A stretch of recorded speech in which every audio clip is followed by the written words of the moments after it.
திருவள்ளூர் மாவட்டம் ஆவடி அருகே பாலவேடு கிராமத்தில் அறுவடை செய்து வைத்திருந்த நெல் மணிகள் மழையில் நனைந்து சேதமடைந்துள்ளன.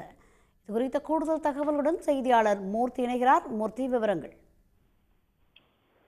ஆவடி அருகே பாலவேடு கிராமத்தில் அறுவடை செய்து வைத்திருந்த நெல் மூட்டைகள் மழையில் நனைந்து தற்போது சேதமடைந்திருக்கிறது.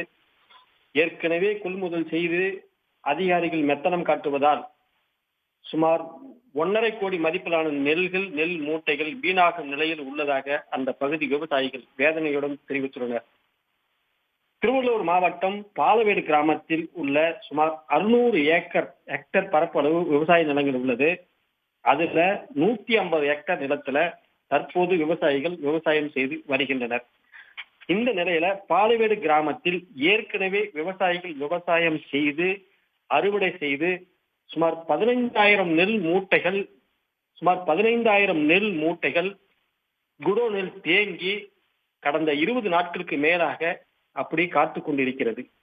இந்த நிலையில தற்போது கடந்த ஒரு வாரத்திற்கு முன்பு அறுவடை செய்த 4 ஏக்கர் 5 ஏக்கர் நெல்கள், அறுவடை செய்யப்பட்ட நெல்கள் சாலையோரம் கொட்டுப்பட்டு அங்க அந்த தார்பாய்கள் மூலம் மூடி வைக்கப்பட்டு இருக்கிறது. அந்த நெல்கள் தற்போது பெய்த ஆவடி அதன் சுற்று வட்டார திருவள்ளூர் மாவட்டங்களில் பெய்து வரும் கனமழையினால் அந்த நெல்கள் அனைத்தும் அதாவது முளைக்காம்பு விட்டு முளைத்து நெல்கள் அத்தனையும் சேதமடைந்திருக்கிறதாக அந்த பகுதி விவசாயிகள் வேதனையுடன் தெரிவித்திருக்கிறார்கள். சுமார் 150 ஹெக்டரில் விளைந்த நெல் மூட்டைகள் மூட்டையாக குடோனில் கடந்த 20 நாட்களாக தேங்கி கிடக்கிறது.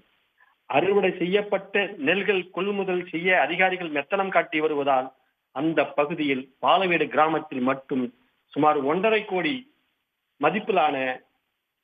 கோடி ரூபாய் மதிப்பிலான நெல் மூட்டைகள் சேதமடைந்து பாழடைந்து வருவதாக அந்த பகுதி மக்கள் விவசாயிகள் வேதனையுடன் தெரிவித்திருக்கின்றனர்.